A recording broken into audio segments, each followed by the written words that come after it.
sinal, vai ser aquele procedimento de formação dos contratos públicos celebrado por entidades adjudicantes. Ou seja, é o conjunto de atos de formalidade relativo à formação, conclusão e produção de uma plena eficácia jurídica de um contrato público. Dentre eles, nos termos da norma, e estamos a falar porque a Lei 9/16 foi revogada pela Lei 41/20, que, por sinal, nos termos da norma do artigo 22, ela veio indicar de forma escalonada, sistemática, os tipos de procedimento de contratação ou contratual no âmbito da contratação pública. Dentre eles, temos o concurso público, que é o regime de regra, temos, a contratação por limite de convite, temos o concurso limitado de prévia qualificação, temos naturalmente o procedimento dinâmico eletrónico, temos a contratação simplificada, hoje muito conhecida, e temos aquela também que é a contratação por limite, limitada por convite. Ora, dentre outras, podia aqui elencar. Ok. E quais são os principais problemas levantados aqui com a tua audiência?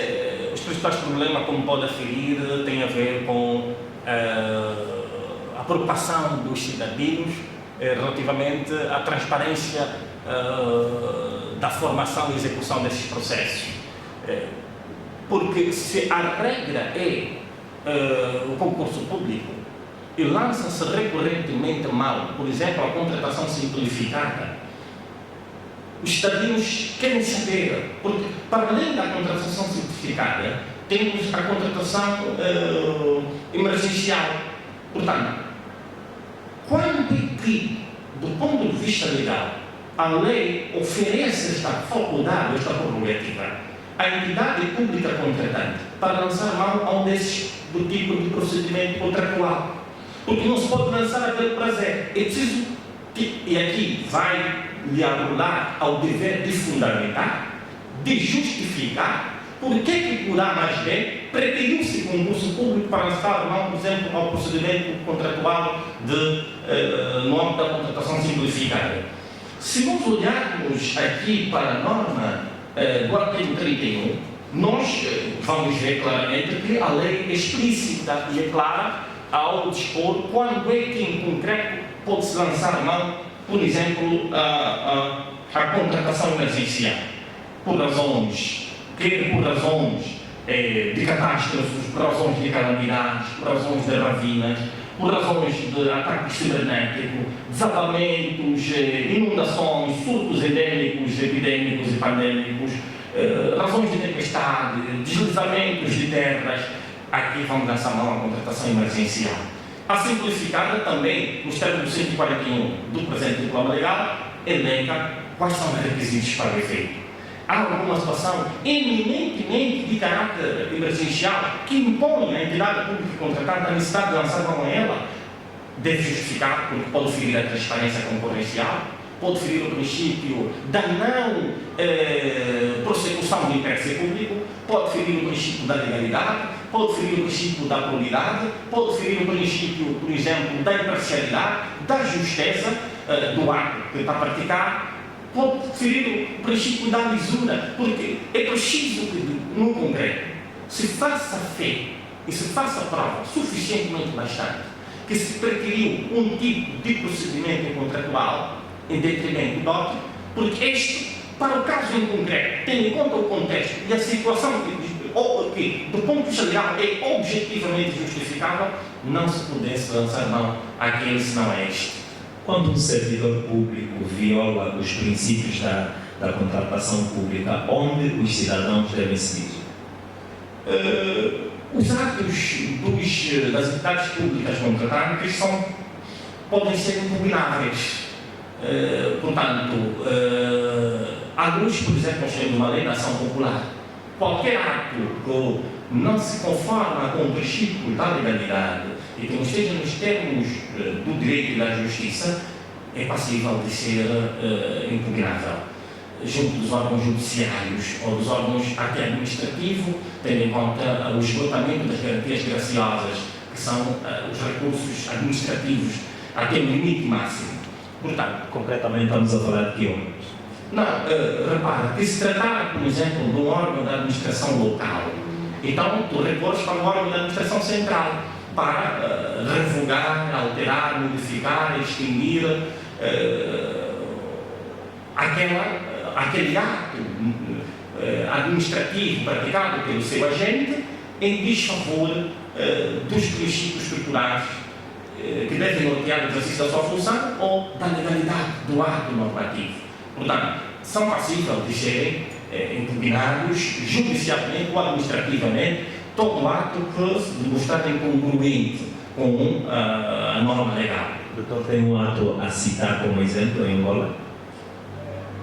Se tivermos que falar de um dos tipos de contrato, por exemplo, o contrato de empreitada de obras públicas, em que não obedeceu, não se justificou que se lançasse mão ao tipo de procedimento contratual no âmbito da contratação simplificada ou da contratação emergencial, e ele, para favorecer o seu amigo, entendeu lançar mão a ele, em detrimento, por exemplo, preterido o contrato, o concurso público, aqui, o concurso público, tu podes impugnar aquele ato, judicialmente ou administrativamente, porque pode-se tratar de um ato de nepotismo, pode-se tratar de um ato de tráfico de influência, pode-se tratar de um ato de compadrio, pode-se tratar de um ato que visa favorecer uns em detrimento de outros, foi o princípio da concorrência, porque no âmbito do procedimento do concurso público, a lei oferece a qualquer interessado de participar, desde que tenha requisitos, tenha capacidades, esteja qualificado para o efeito. Aliás, depois passa por um processo de apuramento, de seleção, de avaliação. Portanto, se a princípio já vetas a possibilidade do Miguel também concorrer em detrimento do João, eu acho isso não ser sensato ao uso da lei da concorrência. Portanto, deve ser impugnado. E este aspecto da contratação pública versus monopólio tem alguma relação? Por isso, a lei impõe que quando tiver que se lançar mão a um dos tipos de procedimento contratual, é preciso que se olhe escrupulosamente para os requisitos para o efeito. Cada tipo de procedimento contratual tem o seu próprio requisito. Portanto, nós temos que olhar se os requisitos foram ou não cumpridos. Se não foram, podemos impugnar o ato. Se foram, temos que nos conformar em razão do cumprimento daquilo que dispõe a norma objetiva. Consequências da má contratação pública? É concorrência, é o enfraquecimento do mercado empresarial, é diminuir a concorrência, e quando se diminui a concorrência, enfraquece a produtividade. Se enfraquece a produtividade, torna retrógrado aquilo que seria o possível desenvolvimento sustentável do próprio mercado empresarial, que pudesse também, em grande medida, maximizar a economia nacional, porque o setor empresarial é o que mais emprega e é o que mais produz economia para o Tesouro Nacional.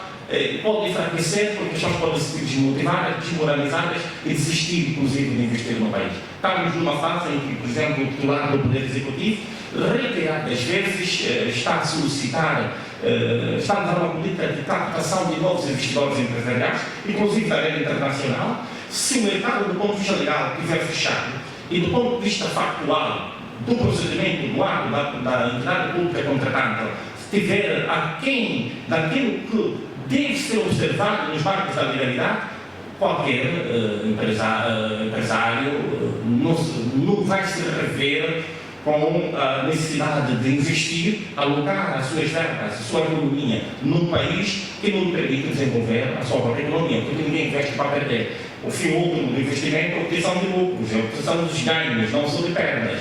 Portanto, o que deve haver é, não digo toda uma flexibilidade no processo, mas, quiçá, se se fizer com transparência, com equidistância, com justeza, com legalidade, com probidade, com observância do princípio da prossecução do interesse público no seu âmago. Quer dizer, quando se faz as coisas bem, não deixa rastros nem vestígios de que alguma coisa está a correr mal. Eu penso que o que deve se observar são aquilo que a lei dispõe. Se se cumprir a lei, não há quem possa reivindicar fora dos termos da legalidade. Dura lex de lex. Muito obrigado, doutor, pela entrevista e estamos juntos. Grato nisso. Ok.